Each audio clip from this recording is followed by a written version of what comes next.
గండకీ నదిలో అక్కడ జన్మించినటువంటి సాలగ్రామాలు సాక్షాత్తు వెంకటేశ్వర స్వామి వారికి ఇష్టమైనటువంటి సుదర్శన సాలగ్రామాలు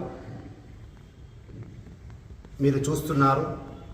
దివ్యమైనటువంటి ఈ సాలగ్రామాలను చూసి తరించండి. తొలి ఏకాదశి రోజున సాలగ్రామ దర్శనము చాలా విశేషము. గండకీ నదిలో జన్మిస్తాయి ఈ సాలగ్రామాలు. ఈ శ్లోకం నేను చెప్తాను, మీరు సాలగ్రామ దర్శనము చేసుకుంటూ పునీతులుగండి, శుభం జరగాలని కోరుకుంటూ. సాలగ్రామే శిలావారే పాపహారీ విశేషతః ఆజన్మకృత పాపానాం ప్రాయశ్చిత్తం దినే దినే.